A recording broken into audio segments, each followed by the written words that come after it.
Hey, what's up guys, welcome to my channel, and in today's video we are going to talk about the iPhone 7 on the iOS 14.5 beta 2. Yes, Apple finally dropped the iOS 14.5 beta 2, and yes, they made me relevant again. Wow, Apple, why do you do these type of things, man? I said last Tuesday that it is expected that Apple is going to drop the iOS 14.5 beta 2 last week on last Tuesday, but Apple apparently said nope. Tech Hype said that we will drop it today. So no, we won't drop it today. We will drop it, in fact, not tomorrow, not day after tomorrow. I mean, we will drop it next week, so that Tech Hype just gets irrelevant. No, Apple, wow. Alright. Just keeping everything aside, let's talk about the iPhone 7. How is it performing on this beta? So I have been using this device on this beta for like 5-6 hours now, and my experience is actually pretty good, not gonna lie. And as all update, every time I say this, the performance is getting better, and iPhone 7 users, trust me, performance, one day you will get the dream performance you need. Trust me, Apple is getting there, and I can see that the performance is getting better in every single update. And talking about the battery life, I'm really sorry, but battery life is getting kind of worse, not gonna lie.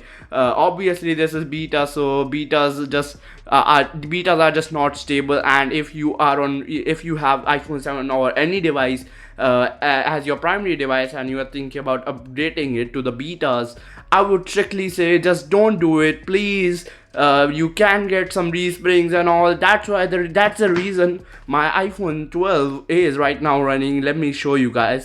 My iPhone 12 is running the iOS 14.4, so that is the reason I'm worried, because I just don't want you guys to get resprings and unexpected shutdowns. So just, if it is your primary device, just don't update your device to the betas, as it is not stable at all. Now talking about the build number here is 18E5154F. So it means we will see some betas now. And if I'll show a change, the change is here. If you'll go here in the software, then you can see the earlier the UI was like the check mark. The UI have been tweaked a bit. It looks like the early days.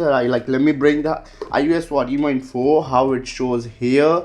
So it looks kind of like this. Let me show you guys. Yep, it looks kind of like this, but the font is a bit tweaked, and it shows that your software is up to date, whereas here it is iOS is up to date. So there is a bit of a change, but then also I would say it is a kind of a downgrade, not gonna lie. And another thing is that we got some new emoji. Then there is a headphone emoji. Then there is this cloudy type of emoji. Yeah, there are many emojis that have been added in this firmware. So I mean, bro, who does not love emojis at the end of the day? I know you love emojis, right? You love emojis, I know. So that's it for today's video. My follow-up video will be up really soon, in which I will tell you all more features that I discovered, and the battery life, how I've been getting my battery life on this firmware, what is the performance update, and everything on my follow-up. So be sure to subscribe and turn on notification if you are interested into that. Peace out, and I'll meet you all in the very next episode.